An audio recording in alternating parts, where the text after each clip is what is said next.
Всем здорово, это обзор на две офигенных расстановки, на 9-ю ДХ, ДС-ку по-другому, и на 14-ю ТХ, обычную деревню.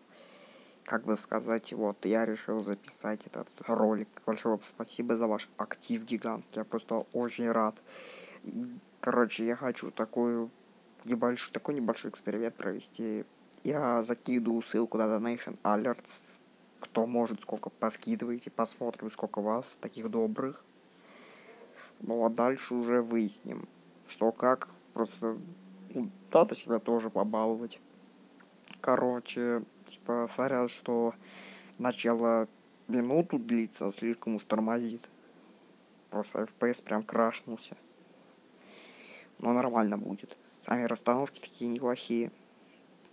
И сорян, что сразу с ДСки начинаются, но я забыл нормально перейти, как всегда.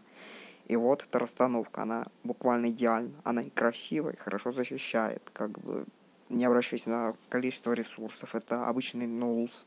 Это не реклама. Я просто говорю, с чего я играю. Может, потом буду записывать видео, как я пушу кубки. А это основная деревня.